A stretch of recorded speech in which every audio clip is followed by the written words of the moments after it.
SSC ఏదైతే central government job వస్తే జీవితం మారిపోతుందా? నిజంగానా?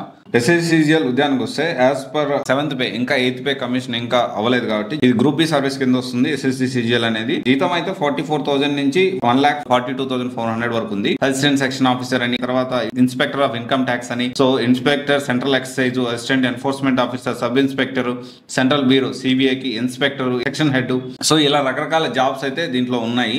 సో దీంట్లో మళ్ళీ group B, group C jobs కూడా ఉంటాయి. సో అయితే ఇక్కడ ఎస్ఎస్సిజిఎల్ సంవత్సరానికి కొన్ని లక్షల ఉద్యోగాలు వస్తూ ఉంటాయి. ఎస్ఎస్సిజిఎల్ ఏదైతే ఉందో ఇది సెంట్రల్ గవర్నమెంట్ సంబంధించిందే. ఈ సెంట్రల్ గవర్నమెంట్ జాబ్ వస్తే భవిష్యత్తు మారిపోతుందా? సో బెనిఫిట్స్ ఒకసారి చూద్దాము.